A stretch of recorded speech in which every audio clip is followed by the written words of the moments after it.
Greetings, ecstasy, abundance, and bliss.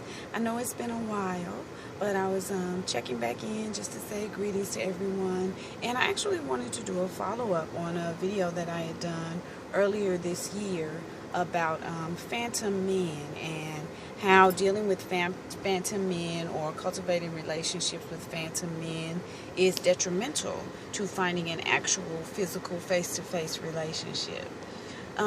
One point that I neglected to mention that is actually the most important point in finding a relationship or finding anything in your life that's going to be good for you and uplifting for you and help you to fulfill your destiny is how you are viewing yourself.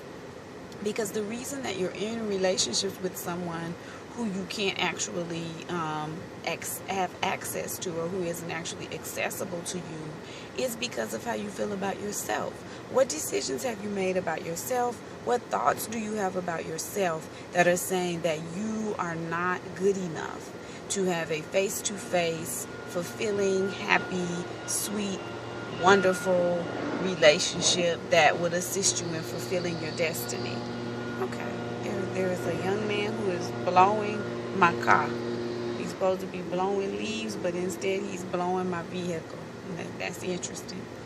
But what decisions have you made about yourself? What are you thinking about yourself? How are you feeling about yourself? Because what I find is that when I am not completely and totally loving myself or being loving to myself or completely and totally working on being in love with myself, then I have a tendency to fall into relationships with phantom men, with people that I can't really access, men that I can't really get to, men that I do not have access to.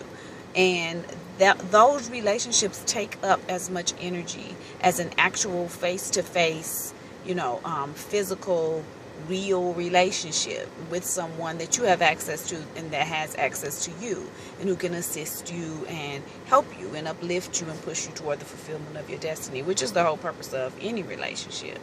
And so that is what I find. So take the time, first of all, to assess how you feel about yourself. What are you thinking about yourself? What conclusions have you drawn about yourself and your life and your fate in life as far as relationships are concerned? First, figure that out and see, okay, what are these decisions that I've made that are erroneous in most cases, that make me feel as if I am not good enough to have this type of relationship. I am not good enough to have someone face to face and someone who is completely mine, someone who belongs to me, however that is defined within the confines of your relationship.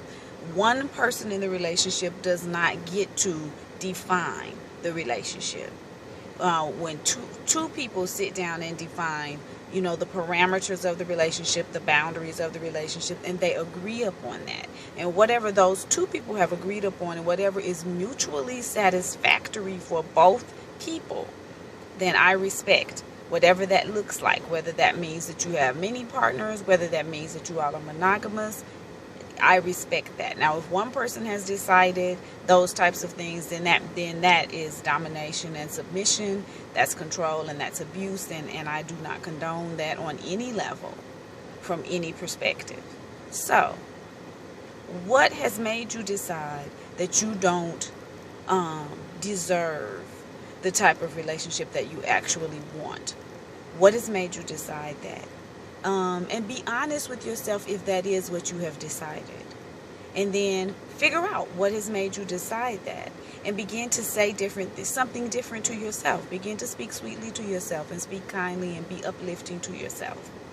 And move away from what it is that you don't want.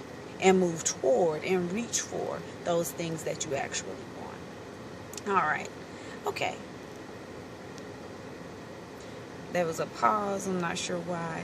Thank you all for listening. Enjoy the rest of your day. As always, I wish ecstasy, abundance, and bliss upon those who are wishing the best for me and mine, and the lessons of life upon those who are wishing us otherwise.